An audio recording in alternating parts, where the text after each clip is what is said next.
Hello दोस्तों, इस video में हम डिस्कस करेंगे प्रियम्बल। और इस चैनल पे मैं सबसे पहले बता दूं इस चैनल पे आएगा क्या क्या।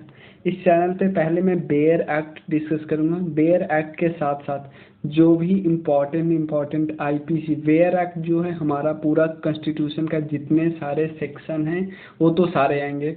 उसके अलावा इम्पोर्टेंट आईपीसी, इम्पोर्टेंट सीआरपीसी और जो भी गवर्नमेंट ऑफ इंडिया जो भी कानून बनाती है, जितने अमेंडमेंट करती है सब बताऊंगा। जो भी कानून आता है, जो इम्पॉर्टेंट केसेस होते हैं जैसे केशवानंद भारती केस और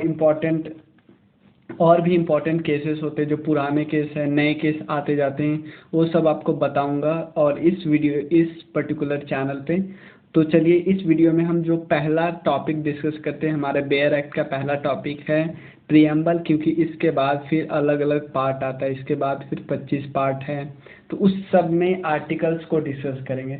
तो इस वीडियो में हम प्रियम्बल डिस्कस कर रहे हैं। इसमें सिर्फ आपको हिंदी और इंग्लिश दोनों में मिलेगा, तो आप अपने फ्रेंड्स जो आपके इंग्लिश वाले फ्रेंड्स हैं, अगर आप हिंदी के हो तो दोनों को भेज सकते हो। तो चलिए शुरू करते हैं। प्रियम्बल का सबसे पहला मतलब है, प्रियम्बल का मतलब होता है उद्देशिका। उद्देश्य क्या है, क्लियर है ना। आप एक ऑब्जेक्टिव क्या है, ऑब्जेक्टिव, क्लियर है ना। तो सबसे पहले इसके टेक्स्ट को रीड कर लेते हैं, उसके बाद मैं एक एक चीज़ आपको बताऊंगा। इसके वर्ड जो भी वर्ड है कि जस्टिस का क्या मतलब होता है, लिबर्टी का, इक्वलिटी का, फ्रेटर्निटी का क्या क्या मतलब होता है।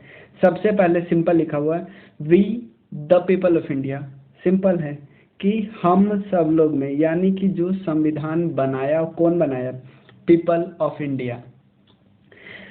Be the people of India having solemnly resolve to constitute India into a, बस इतना ध्यान रखो कि हम पूरी सत्यनिष्ठा से इंडिया को क्या बनाना चाहते हैं, इंडिया को कैसा बनाना चाहते हैं। इंडिया को बनाना चाहते हैं सॉवरन। क्यों, ये कब बोल रहे हैं, जब हम संविधान बनाने का कोशिश कर रहे थे तब हमने ऐसा बोला कि हम पूरी सत्यनिष्ठा से एक ऐसा कानून, ऐसा संविधान बनाना चाहते हैं जिसमें हमारा देश सॉवरन हो। सॉवरन का मतलब है संपूर्ण प्रभुत्व संपन्न हो, कि मतलब किसी और पे डिपेंडेंट नहीं हो, किसी और के अंदर नहीं हो, कि हम कोई भी कानून बनाए तो हमें कोई रोक टोक करने वाला नहीं हो। क्लियर। तो साथ ही साथ मैं अपने मतलब भी बता जाता हूँ। इसका मतलब होता है इंडिपेंडेंट होना किसी से। चलिए आपको फिर बाद में बताऊंगा और डिटेल में। उसके बाद सोशलिस्ट। सोशलिस्ट का मतलब होता है समाजवादी। समाजवादी कि हमारा जो भी कानून हो, हमारा जो भी रूल बने वो सोशलिस्ट हो, समाजवादी बने। क्लियर। उसके बाद सेकुलर हो। सेकुलर का मतलब होता है पंथ निरपेक्ष, कि सरकार किसी एक धर्म को ऊपर और नजर नीचे न समझे, सरकार की नज़र में सारा धर्म बराबर हो। क्लियर। सेकुलर का मतलब यही होता है सर्व धर्म संभवा, मतलब सारा धर्म बराबर है, स्टेट के सामने में सारा धर्म इक्वल है। क्लियर। उसके बाद सेकुलर हमने देख लिया। डेमोक्रेटिक। डेमोक्रेटिक का मतलब है लोकतंत्रात्मक, मतलब जो राज्य हो, जो राजा बने या जो भी रूल करे उसको चुने कौन, उसको पीपल चुने और कोई नहीं चुने। इसलिए इंडिया में आपको पता है रिप्रेजेंटेटिव डेमोक्रेसी, हम चुनते हैं किसी इंसान को, फिर वो हम पे रूल करता है 5 साल। उसका रिपब्लिक। रिपब्लिक क्या है, रिपब्लिक का मतलब है जो हमारे हेड ऑफ गवर्नमेंट होंगे, head of the state. Head of the state कौन होता है, प्रेसिडेंट। उनका चुनाव होगा, उनका चुनाव होगा। ऐसे नहीं वो किसी फैमिली से नहीं होंगे, वो किसी ऑटोक्रेट फैमिली से नहीं होंगे। क्लियर है। तो सिंपल आप मतलब समझ लो कि हम एक ऐसा संविधान बनाना चाहते हैं जिसमें हम अपने देश को sovereign, socialist, secular, democratic and Republic देखना चाहते हैं। यानी हमारा संविधान बनाने का ऑब्जेक्टिव क्या था, ये वाला था। यानी हमारा प्रियम्बल का ऑब्जेक्टिव क्या है, ये वाला है। क्लियर। उसके बाद इसके साथ साथ हम चाहते हैं कि हमारे सारे नागरिकों को सिक्योर हो कुछ चीज़ें। क्या क्या सिक्योर हो, हम क्या क्या अपने नागरिकों को देना चाहते हैं। सबसे पहले जस्टिस, यानी न्याय मिले सबको। न्याय अलग अलग टाइप का हो सकता है, सामाजिक न्याय हो सकता है, आर्थिक न्याय हो सकता है, राजनीतिक न्याय हो सकता है। क्लियर है। तीनों टाइप का न्याय हो सकता है। इसका मतलब सामाजिक न्याय का सिंपल मतलब होता है कि आप का समाज में ध्यान देना, समाज में आपका जन्म, रेस, कास्ट, रिलीजन के आधार पे आपको अलग अलग नहीं आंका जाएगा। मतलब आपको समाज में न्याय इसलिए नहीं मिला क्योंकि आप अलग जेंडर से हो, ऐसा नहीं होगा। यानी समाज में न्याय पद्धति जो भी होती है वो सबके लिए बराबर होगा, चाहे आप किसी भी फैमिली में जन्म लिए हो, किसी भी रेस के हो, किसी भी कास्ट के हो, कोई फर्क नहीं पड़ता। उसके बाद है इकोनॉमिक जस्टिस। इकोनॉमिक जस्टिस का मतलब है सिंपल कि आप जॉब करने जाते हो, तो आपको ऐसा नहीं हो कि आप सेम का अलग कास्ट के हो तो आपको जॉब में नहीं रखा जाएगा, नहीं, सेम अपॉर्चुनिटी आपको सेम मिलेगी। क्लियर। उसका पॉलिटिकल जस्टिस, इसका मतलब सिंपल है, पॉलिटिकल यानी राजनीतिक न्याय, इसका सिंपल मतलब है कि आपकी वोट की भी वही वैल्यू होगी, आपकी भी वही, ऐसा नहीं होगा कि आपको इलेक्शन में खड़ा ही नहीं होने दिया जाएगा, ऐसा नहीं होगा। तो हम चाहते हैं, संविधान बनाने से पहले हम चाहते थे कि हमारा देश का एक ऑब्जेक्टिव हो, उसके अलावे हमारे सिटीजन को क्या मिले, सबसे पहले न्याय मिले। न्याय क्या क्या, सामाजिक, आर्थिक और राजनीतिक न्याय मिले। उसके अलावे हमारे नागरिकों को, यही है ना, secure to all its citizen, न्याय। उसके बाद लिबर्टी, लिबर्टी का मतलब होता है स्वतंत्रता।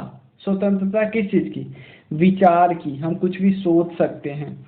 एक्सप्रेशन, अभिव्यक्ति की, हम कुछ भी अपने जैसे मान लो हम कुछ सोचे हैं, सोचना तो चलो इंटरनल बात हो गई, हम किसी को बोल भी सकते हैं। क्लियर। कुछ भी हम सोच रहे हैं, मैं उसको कुछ बोल भी सकता हूँ किसी को।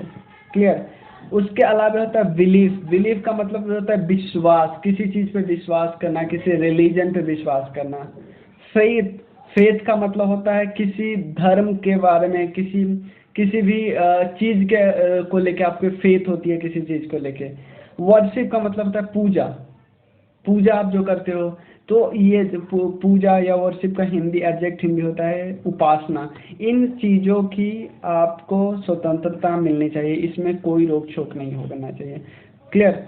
उसके बाद equality, equality of status and opportunity, इसका मतलब सिंपल है प्रतिष्ठा और अवसर। मतलब ऐसा नहीं है कि आपको जॉब पाने के लिए अवसर ही नहीं मिलेगा, आपको स्टेटस, आपका स्टेटस भी बराबर होगा।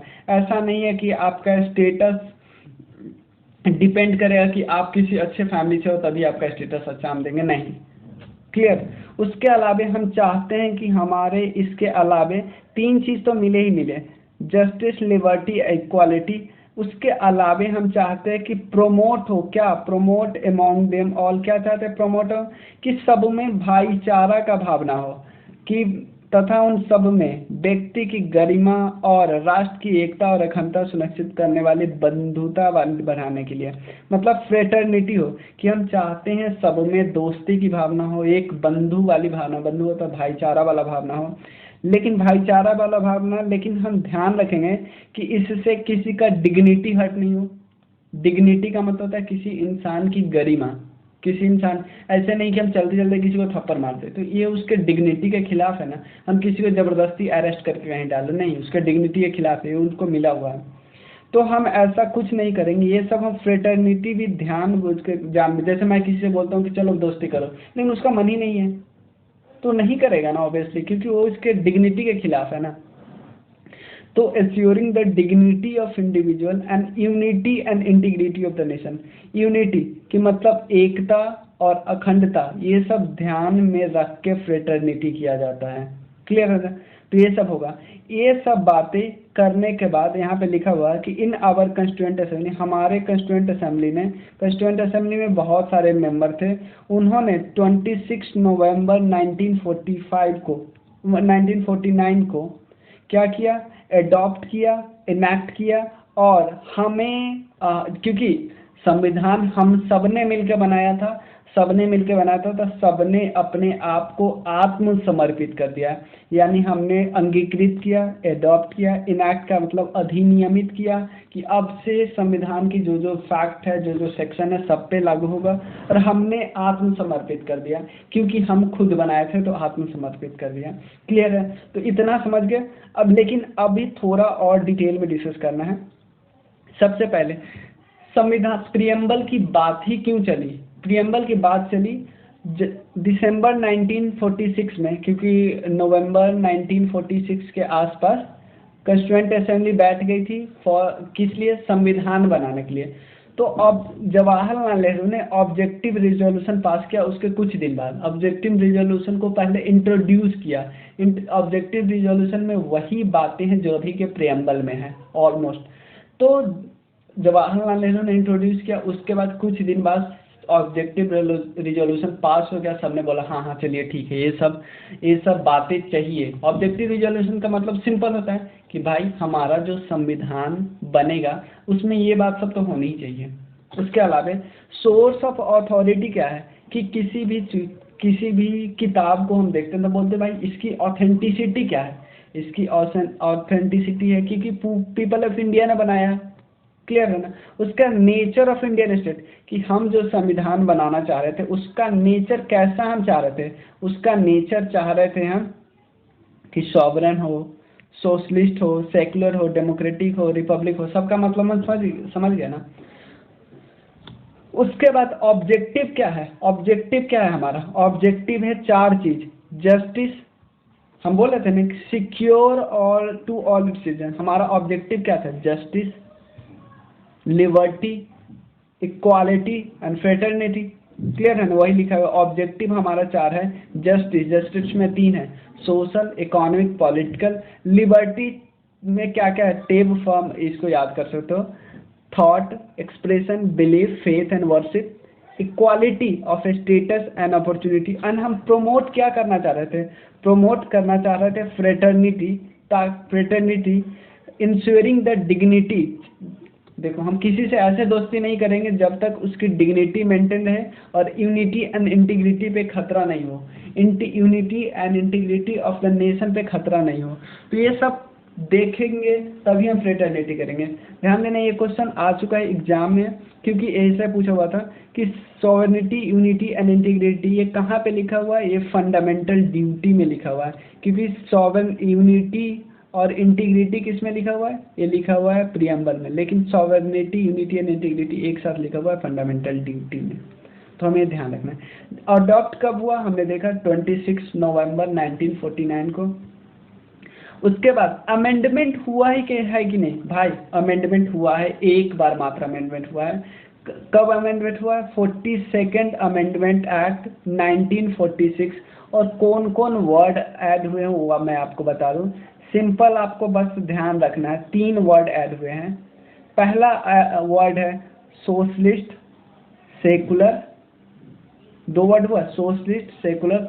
और एक और वर्ड ऐड हुआ है इंटीग्रिटी ऑफ द नेशन। पहले कैसा था पता है, dignity of the individual and unity of the nation, लेकिन अब एक नया ऐड हुआ है इंटीग्रिटी ऑफ द नेशन। ऐसा नहीं हम कि यूनिटी अलग लिखा हुआ है, इंटीग्रिटी ऑफ द नेशन अलग लिखा हुआ है, नहीं, unity of the nation and integrity of the nation. तो हम दोनों को साथ लेती है ना, क्लियर।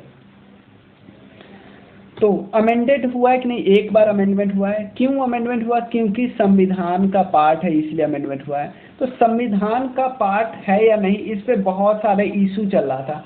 तो 3 केस हुआ है, 3 जजमेंट आया, तीनों जजमेंट में आपको पता चला। पहला जजमेंट बेरुवारी केस में बोलता है सुप्रीम कोर्ट बोलते हैं कि ये पार्ट नहीं है, संविधान का पार्ट नहीं, इसलिए आप अमेंडमेंट नहीं कर सकते। लेकिन फिर Kesavananda Bharati versus state of Kerala के केस में सुप्रीम कोर्ट बोलते नहीं है, पार्ट है, यानी आप अमेंडमेंट कर सकते हो। 1995 में सुप्रीम कोर्ट ने और ज़्यादा इस पर तवज्जो दिया, बोला कि ये प्रीएम्बल जो है वो इंटीग्रल पार्ट है संविधान के। क्योंकि देखो ना, एक चैप्टर प्रीएम्बल, वेयर एक्ट आप जैसे ही खोलोगे तो वेयर एक्ट पे प्रीएम्बल का चैप्टर ऊपर है, उसके बाद से बड़े बड़े बहुत सारे पार्ट्स है। तो लोगों को लगा कि यार हो सकता है प्रीएम्बल अलग है, इस संविधान का पार्ट ही नहीं, प्रीएम्बल बस अलग से दे रखा है, लेकिन ऐसा नहीं था। और क्या दिया हुआ है, यानी 3 वर्ड ऐड हुआ है, वो याद हो गया ना, क्या क्या ऐड हुआ है, सोशलिस्ट, सेकुलर और integrity of the nation, clear. उसके बाद पार्ट ऑफ द कॉन्स्टिट्यूशन में केबीसी ने केस में बोला कि हाँ पार्ट है और अमेंडमेंट भी कर सकते हैं। लेकिन एक चीज़ केबीसी केस ने बोला, केबीसी केशवानंद भारती केस में बोला कि भाई आप किसको बोला है, पार्लियामेंट को, कि पार्लियामेंट आप अमेंडमेंट कर सकते हो, लेकिन आप कभी भी बेसिक फीचर्स यानी मूलभूत चीज़ें जो है उसको डिस्ट्रॉय नहीं कर सकते, बेसिक फीचर को डिस्ट्रॉय नहीं कर सकते। क्लियर। उसके बाद यहाँ पे एक और चीज़ हुआ, can not be enforce.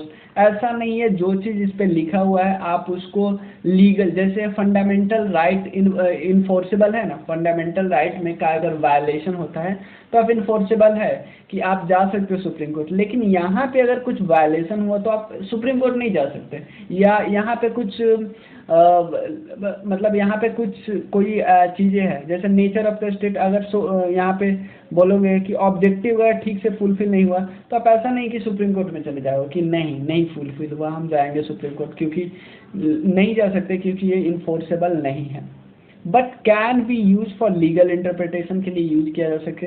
If statue is ambiguous लगता है तो ये लीगल इंटरप्रिटेशन के लिए यूज हो सकता है। अमेंडेबल है ऑब्वियसली, लेकिन जस्टिफिएबल नहीं है।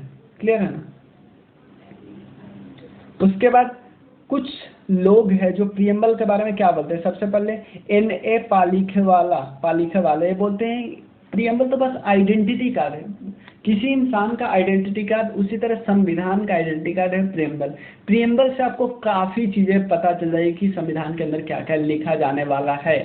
जैसे ही बात करेंगे डेमोक्रेटिक, तो ऑब्वियसली अच्छी अच्छी बातें ही लिखी होगी। आप जस्टिस की बात करते हो, आप लिबर्टी की बात करते हो, इक्वालिटी की बात करते हो, तो पता है कि संविधान के अंदर फंडामेंटल राइट चैप्टर में इक्वालिटी की बात होगी, जस्टिस की बात होगी। क्लियर है ना। उसके बाद K.M. मुंशी बोलते हैं कि हॉरर स्कोप है हमारे सॉवरन डेमोक्रेटिक रिपब्लिक का। तो ये दो बातें कि कोई कभी कभी पूछ देता है कि आइडेंटिटी कार्ड किन्होंने बोला है, और फिर 4 ऑप्शन दे देंगे।